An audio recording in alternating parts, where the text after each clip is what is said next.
illegal immigration or foreign terrorist organizations or otherwise law-breaking activities. So this executive order will direct your Department of Education and Department of the Treasury to basically bring about modifications to the public service loan forgiveness program in order to ensure that people who are engaged in these sorts of activities can't benefit from a program that's really not intended to support those sorts of things. And what are the consequences if they are not good? The consequences would be that they wouldn't get forgiveness of their student loans as they would be eligible for if they were working for the government or a normal nonprofit that's not violating the law. All right. Any questions on that? Anybody have any questions? So we'll talk about the manufacturing turnaround, and it's been very early, but it's pretty significant. The numbers were much better, as you know, than projected by the media, and a little surprising actually how strong, how fast, because we have many companies are moving into our country. As you probably know, it's a statistic that everyone talks about, but nobody seems to have done much about. Since the beginning of NAFTA, there's been 90,000 plants and factories closed in this country. Think of that. 90,000 plants and factories have been closed in this country. Many of them have been car manufacturing plants. And that's a terrible statistic, and we'll be turning that around. You're going to see it already. We already have numerous that are being built or starting to be built, and numerous that were being built in other countries, and they stopped, and they're coming here now because of the tariffs. And that's a big deal. That's what you want to hear. During the last year, the Biden administration saw a loss of more than 110,000 manufacturing jobs, or 9,000 manufacturing jobs every single month.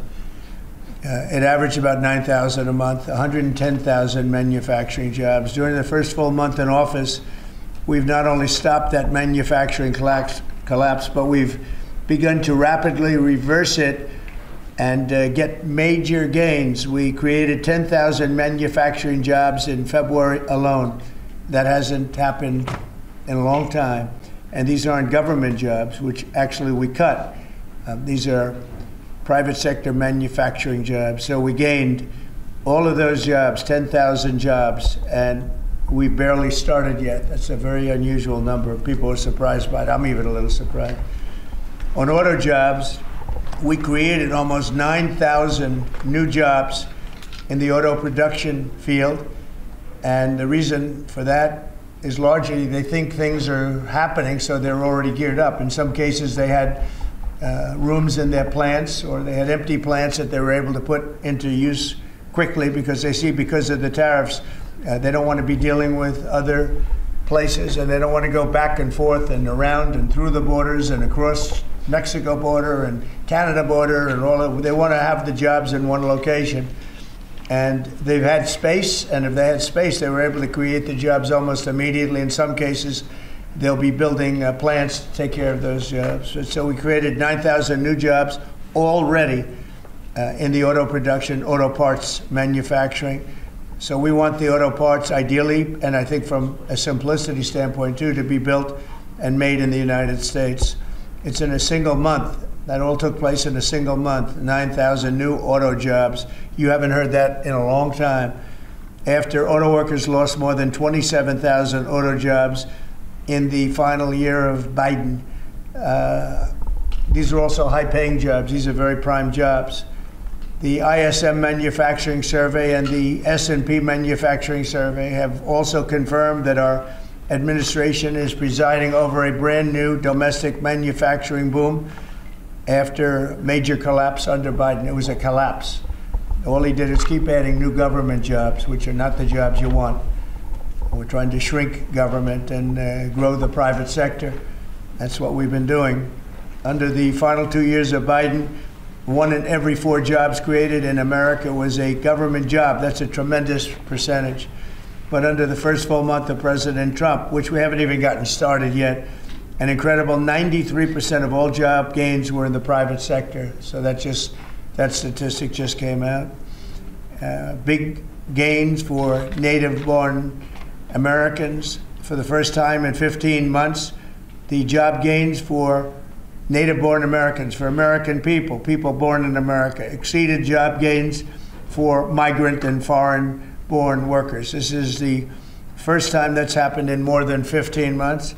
Employment for native-born workers went up by 284,000, while foreign-born workers went down by 87,000. Now, you've heard the same stat where foreign workers were taking up all the jobs or almost all the jobs. In some cases, literally all of the jobs. And now it's 284,000 native-born jobs here, people born in our country, 284,000, while foreign-born workers went down by 87,000. First time that's happened in a long time. So these are incredible numbers, and they're very early. I mean, we're here for 5 weeks, but we have been talking about it since the big win in November 5th. So a lot of these people, they listen to us speak and they say, well, I'm going to gear up, and they're gearing up. And so they've been gearing up. They've had a little time. It's not just 5 weeks. It's 5 weeks plus a few months. And they put it into effect pretty quickly. They have confidence that what I'm saying is going to happen. So with that, I'd like to ask a highly respected gentleman, Kevin Hassett. He's been with us for a long time, and he's been right about a lot. We had the greatest economy in history in the first term, and Kevin was a big part of it. So Kevin, could you maybe give it a little description, please? Yeah, thank you very much, Mr. Trump. I think that the three things that you emphasized during the campaign is that you wanted to create domestic, high-paying manufacturing jobs, that you wanted to end wasteful government spending and reduce the unproductive government workers, and in fact unleash them into the private economy where they could be more productive, and to create jobs for Americans. A lot of people said that if you deported illegals, the employment would go down because no Americans would take those jobs. And if you look, 280,000 American-born folks were hired, manufacturing jobs are going up, and this is just out of the expectation of your future policies, really, sir. It's in April when your Reciprocal Trade Act is expected to happen. The tax cuts haven't passed yet. And so people are clearly expecting the golden age. And if you want to forecast the future numbers, everybody, just keep in mind that President Trump has already gotten us $1.7 trillion in commitments of new factories. And those haven't even happened yet. Those aren't even in the numbers. And so I expect this is going to be a glimpse of a golden age to come, sir. Thank you very much. One other thing, in Canada, we find that they're charging us over 200% for dairy products. You know about that. And when I left, we had that well taken care of, but under Biden, they just kept raising it. Very difficult to deal with, the Canadian representatives. 250% for dairy products, tariff. So where do you hear that? You don't hear that. They have a tremendously high tariff. Give you the exact numbers in a little while coming out, on lumber. So they sell us lumber. They have a tremendous tariff. They make it impossible for us to sell lumber or dairy products into Canada, but our numbers are a tiny fraction of that, almost non-existent. And what we're doing is freeing up our forests from the environmental nonsense that they put on them, where you can't cut down a tree. And we have to cut down trees in order to build the firewalls. And those trees are sold, but we're freeing it up on an emergency basis because Canada has been ripping us off for years on tariffs for lumber and for dairy products. 250%, nobody ever talks about that. 250% tariff, which is taking advantage of our farmers, so that's not gonna happen anymore. They'll be met with the exact same tariff unless they drop it, and that's what reciprocal means. And we may do it as early as today, or we'll wait till Monday or Tuesday. But that's what we're going to do. We're going to charge the same thing. It's not fair. Never has been fair. And they've treated our farmers badly. Look, our country's been ripped off by everybody, and that stops now. I had it stopped in my first term, and we're going to really stop it now because this has been very unfair. Our country, from an economic standpoint, and financial standpoint, and a trade standpoint, has been absolutely ripped off by almost every country in the world. Canada, Mexico, and then you just go right down the line. India charges us massive tariffs, massive. You can't even sell anything into India. It's almost it's almost restrictive. It is restrictive. You know, we do very little business inside. They've agreed, by the way, they want to cut their tariffs way down now because somebody's finally exposing them for what they've done. And same thing with China, same thing with a lot of other countries. And the EU has been a terrible abuser of this country. I mean, the EU was formulated in order to take advantage of the United States, and they have taken it, but they're not taking advantage when I'm in charge. So sometimes you'll hear some negative things. It's always from outside countries. America will be very strong. And, you know, if I'm a foreign country, they're going to do fine. But they can't do like they used to do because we're going to bring back our business into this country. We need it from a job standpoint. We need it from even just a psychological standpoint. Think of it, 90,000 factories are gone since the beginning of NAFTA. So we're not going to have that, and we're going to see them build it back. Now we've already had 5 major automobile companies. First time you've heard this in a long time, since my first term actually, where we were really rocking and rolling, and then Biden came in and he stopped everything. Like such a stupid thing to do, not even a believable thing. But we have many auto plants now coming in. We have big chip plants. We have the biggest chip company in the world, most powerful, probably one of the most powerful companies in the world.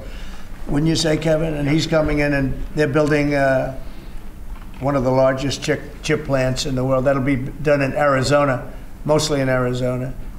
And that'll give us a big percentage. That one plant will give us a big percentage of the chip market, something we have very little of. You know, we used to have Intel, and Intel was run by a man named Andy Grove. And Andy Grove was a tough, smart guy. I used to read about him when I was a young man, and he did an incredible job. He really dominated the chip business. And then he died, and I guess they had a series of people that didn't know what the hell they were doing, and we gradually lost the chip business, and now it's almost exclusively in Taiwan. They stole it from us. They took it from us, and I don't blame them. I give them credit. I blame the people that were sitting in this seat because they allowed it to happen. We could have protected that so easily. But so we had the chip business, and now it's all in Taiwan, almost exclusive, a little bit in South Korea, but mostly in Taiwan. And it's very important. Everything you do, everything you touch is now about chips. The brake of a car, cars have chips all over the place. I was reading an article the other day where they talk about the brakes of a car are loaded up with chips. Who would think that a brake has a chip in it? But it's all about chips. So that was a big thing. And they'll be investing hundreds of billions of dollars in this country, and we'll be taking back a big, big portion of that industry. We have others coming in too. But a lot of car manufacturers are coming in, and they're coming in fast. And one of the reasons you see these numbers, and again, Kevin said it, and I said it a little bit, but the fact that they know I won the election, so after I was president-elect, they assumed that I was going to do what I said, because I do what I say. And so these numbers really reflect a lot of things that took place since November 5th, right? So, Kevin, thank you very much. Great job. Any questions? Mr. President, how concerned are you that the large-scale federal government layoffs will weaken the labor market? How concerned are you? The large-scale fentanyl what? The federal government layoffs will impact the labor market, will weaken the labor market. Oh. No, I think the labor market's going to be fantastic, but it's going to have high-paying manufacturing jobs as opposed to government jobs. We had too many people in government. You can't just do that. We had many, too many. This is for 40 years. You know, this isn't just now. This built up and got worse and worse, and they just hire more and more people. You look at Department of Education, it seems like so many buildings I ride by, it says Department of Education. They're all over the place. And we don't even want it. We want the education to be given by the states. It'll be much better. It'll move us to the top of the list from the bottom of the list, and actually save us money. But it's too important to even talk about them. It'll save us a lot of money, but we don't want that. We want education to be given. So you go to Iowa and Indiana and Idaho and all these places, they're so well run. They're going to be producing education that will be the equivalent of, like Denmark is one, Norway, Sweden. Actually, China is one of the better in terms of education, and so we can't blame size anymore. You know, China has 1.4 billion people, but they're very high on their list. The one thing we're doing well on, we're number one on the list, is cost per pupil. We spend more money than any other country in the world by far. So I jokingly say the one thing we do well on is the cost. We spend more money, and yet we're toward the bottom of the list. Yeah. Mr. President, I want to ask you, the joint address, millions of Americans watched your joint address earlier this week where you warned that there could be a little disturbance that Americans could feel as a function of these taxes, these tariffs. How much disturbance are you willing to accept in the near term as a function of that? And to set expectations, how long should Americans expect things to cost a bit more? Well, so far, Peter, there hasn't been very much because these numbers are coming out. We're here for just a little over 4 weeks. And these are fantastic numbers. I was watching some of the reports this morning. They were surprised. There could be some disturbance, a little bit of disturbance. I solved a little bit of that because I have respect for our auto companies, and I gave them a little bit of a 1-month reprieve because it was unfair, although I'm sure they'll take advantage of it. I see they're driving a lot of cars into the U.S. to try and avoid the tariffs, and they're taking advantage of it a little bit. But they called me, they asked me, they said, could they have a little bit of help? And I decided, they're American companies, USMCA, and I let them have that. But this really kicks in, the reciprocals, kicks in on, let's see, I guess the 2nd. And I wanted it to be the 1st so badly. It just didn't want to be on April Fool's Day. So I made it the 2nd. That's going to cost a lot of money. That one day is going to cost a lot of money, but that's okay. But I don't see it. I don't see anything. I see good reports. I think we're going to have good numbers from the beginning. Now, globalists won't love this because this brings jobs back to America. So if they're coming back to America, maybe you'll lose some in other parts of the world.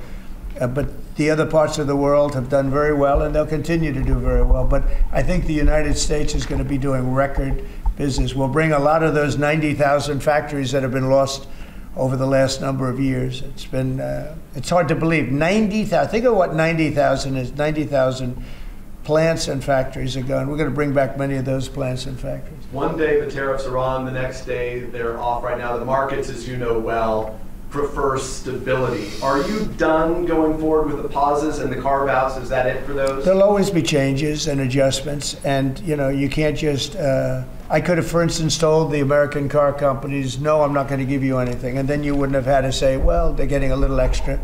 It's just a little bit of a 1-month reprieve. They're very happy about what's happening. They won't have to go across borders, and you see the zigzag, and you have a fender made in Canada, you have something else made in Mexico. We don't want that. We want it made here.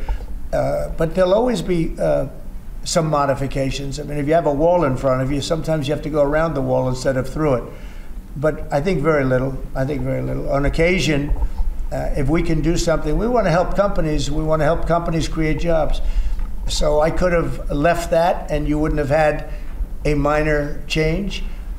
Instead, I was asked by the real majors, the big majors, if they could do this, and I said, yeah, I'll do it. I want you to produce a lot of jobs.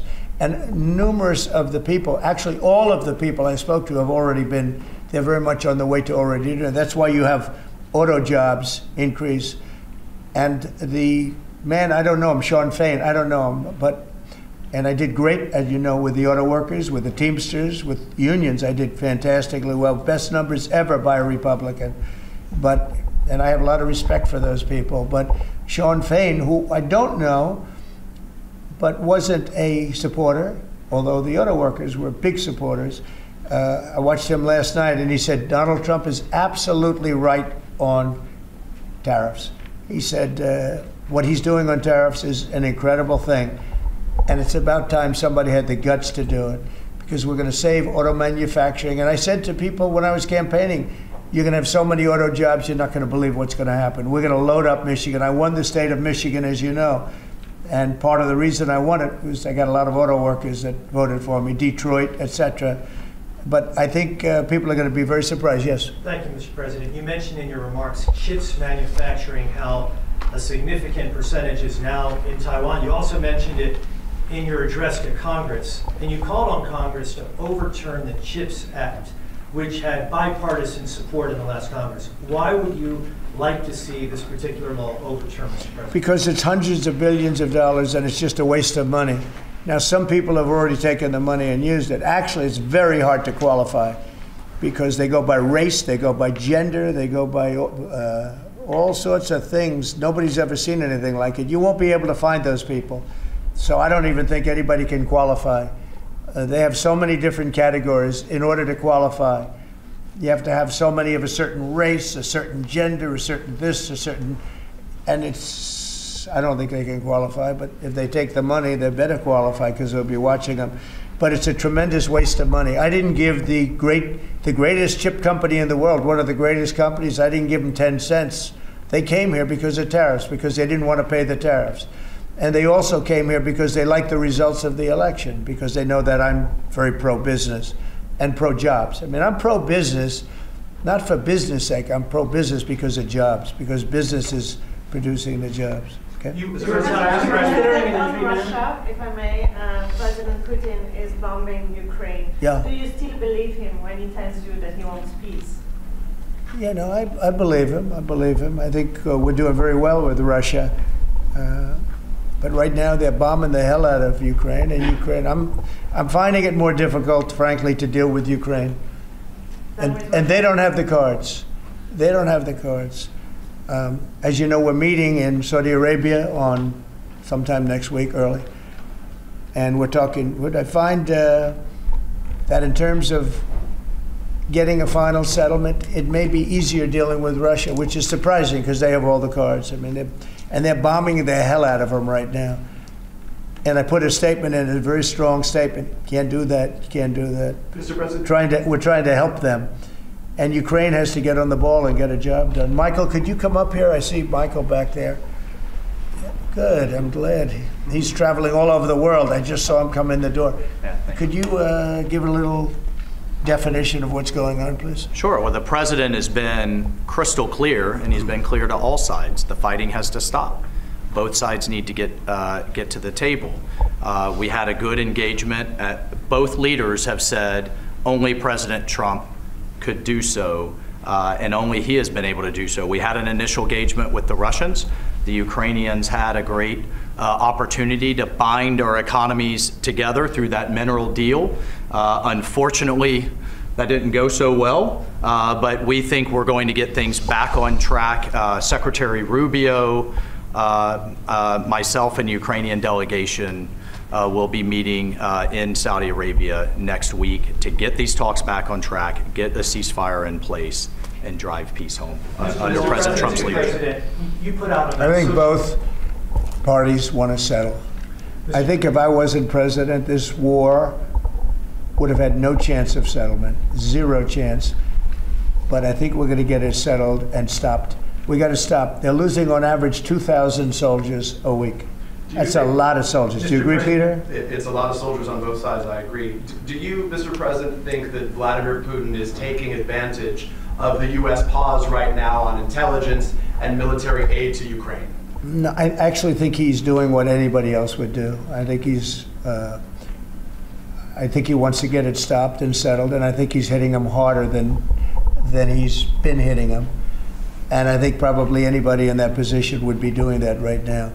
He wants to get it ended, and I think Ukraine wants to get it ended, but I don't see, it's crazy. They're taking tremendous punishment. I don't quite get it, but I suspect, Michael, he probably wants to get it ended. He does, Mr. President. The Russians are taking incredible losses on the front. As the president has said, this is a meat grinder of people, of material, of national treasure, and no one else has any solutions except to let this war continue forever. But I'll add, the president has had multiple conversations and a visit from President Macron of France, Prime Minister Starmer of the United Kingdom. We have the NATO Secretary General coming next week. We have this meeting with the Ukrainians. We've had it with the Russians. All of this in the president's first month in his leadership. We will engage in the shuttle diplomacy, and we will continue to use his leadership and what leverage we have to get both sides of the peace table. It's not going to be easy, but President Trump... This war should have never happened. It would have never happened if I were president, but it did happen. So a lot of other things shouldn't have happened, too. We shouldn't have 21 million people pouring into our country through open borders, many of whom are criminals, very bad criminals, including murderers, thousands of murderers. Many killed, far more than one person, and they're roaming our streets. But Tom Homan and Kristi Noem are doing an incredible job, and we're getting them out of here. and we'll get them out. We'll get them all out. But all these things shouldn't have happened. We shouldn't have inflation. We shouldn't have had this horrible inflation where the prices have gone up. Look at eggs. So we're doing a good job. We're doing a good job. Mr. President, in regards to the pause on military assistance to Ukraine, you put out on your social media post today that Russia is pounding Ukraine. That's right. Why not provide Ukraine with air defenses? And what happens, Mr. President, when Ukraine runs out of the Patriot missile batteries? Good question. Because I have to know that they want to settle. I don't know that they want to settle. If they don't want to settle, we're out of there because we want them to settle. And I'm doing it to stop death, more important than anything else. Secondarily, way down the line is the money. So we're in for $350 billion, and Europe is in for $100 billion. They should be in for the same or more than us. And, you know, I watched over the last week or so what's going on in Europe. This thing could end up in World War III if we don't get it settled. This could really end up in a World War III. We got to get it settled. So on Iran, how confident are you that the Iranians will negotiate with you? And is Israel on board with this outrage? Yeah, I saw the hostages the other day. They came in, people that were not young, some young and some older, much older. And they gave, it was hard for them to do it actually. They gave statements as to what happened. I was asking, what happened? How was it? I said, did you see anybody in there that was kind, like out of the hundreds of people that you were seeing, Hamas? Did some of them wink at you and say, don't worry, you're going to be okay, or give you a piece of bread, or no? I said, were there any people that were like kind? I was shocked. The answer was nobody. There was nobody. Just the opposite. They'd be slapped and punched. One man broke his ribs. He couldn't breathe for a month. It was brutal. I was so surprised. Could you think there'd be a couple of people that would be kind, that would say, you're going to be okay, but they had none of that. It's pretty amazing. Brian? Thank you, President. He's a kind person. Well, according to the although not to Zelensky, he wasn't. Well, you know what, that's another but to Trump, he's been good. Yeah. Go ahead, Brian. Nice tie, by the way. Thank you. Thank you. I like yours, too. Two questions. One on peace. Why don't you think any other European countries are offering a peace deal? It seems like no one's come to the table for peace except for you. Yeah. It's a very good question. Sometimes questions aren't answerable. They're in a very unusual position. They don't know how to end the war. I think I do know how to end the war. Despite the Russia hoax, I've always had a good relationship with Putin. And, you know, he wants to end the war. He wants to end it. And I think he's going to be more generous than he has to be. And that's pretty good. That means a lot of good things. Because frankly, you could have made a great deal if this war never started, you could have made a great deal. I don't know that anything would have had to be given up. This was not a war that was going to start, Brian. And it didn't start. For 4 years, you know, somebody said, well, how do we know that? Well, for 4 years, it didn't start. I used to speak to Vladimir about it. I used to speak to him about it at length. It was the apple of his eye, but there was no way he was going in. And he knew, you know, there were going to be consequences. But it did start. I mean, think of what happened. Inflation, you have the war with Ukraine and Russia, that wouldn't have happened. October 7th would have never happened. Israel, they had no money. Iran had no money. Iran was stone cold broke, and now they have a lot of money. But then that's going to be the next thing you'll be talking about is Iran. What's going to happen with Iran? And there'll be some interesting days ahead. That's all I can tell you. You know, we're down to final strokes with Iran. That's going to be an interesting time. And we'll see what happens. But we're down to the final moments. We're at final moments. You can't let them have a nuclear weapon. I think that I would have had a deal within 1 month after the rigged election of 2020. They were all set to make a deal. And then when I lost, they saw this person who's a stupid person, very stupid person. And they said, let's not make a deal. And they were right. He took the sanctions off. They became rich under Biden. They went from having no money to having $300 billion. all in a short period. It's oil. Oil builds up fast. It's a nice living if you have a nice oil well. And they do. They have a lot of nice oil wells, right? So anyway, so it's going to be a big thing. It's an interesting time in the history of the world. But we have a situation with Iran that something's going to happen very soon. Very, very soon. You'll be talking about that pretty soon, I guess. And hopefully we can have a peace deal. You know, I'm not speaking out of strength or weakness. I'm just saying I'd rather see a peace deal than the other. But the other will solve the problem. Mr. President, your allies are calling on you to pardon Derek Chauvin. Are you considering pardoning Derek Chauvin? No, I haven't even heard about it. No. Mr. President, on peace. I haven't heard that. In the first term, you may recall, I broke the news that you were nominated for the Nobel Peace Prize. And the reason for that was the work that you led on the Abraham Accords. I spoke yesterday with the member of parliament, the Norwegian parliament, that nominated you. And he said what the Nobel Committee is looking for from you, Mr. President, is security guarantees for Ukraine. Is that a possibility, Mr. President? So, before I even think about that, I want to settle the war, get it finished. Because if I'm not here, nobody's going to settle it. And President Macron has said that, and everybody said that, the prime ministers and presidents. We're pushing very hard. That's all I'm thinking about now. As far as the question about security later, that's the easy part. The hard part is getting it settled. We got to get them. We're losing 2,000 human beings every week. More than that, actually. 2,000 nice, young, although they're getting older because they're drafting much older now. In the case of one country, much older, because a lot of the young people have been killed. It's very sad, and I'd like to see if I could stop that. And I'd like to also see if we could stop making these massive payments from the United States. I mean, Biden gave away money like it was water, with no anything, got nothing for it. Europe did it in the form of a loan. They get their money back, we don't. So that's how we came up with the rare earth deal. But we started, you know, behind the 8 ball. He could have gone to Europe. He could have said, come on, you got to put up money with us. You got to put up money with us.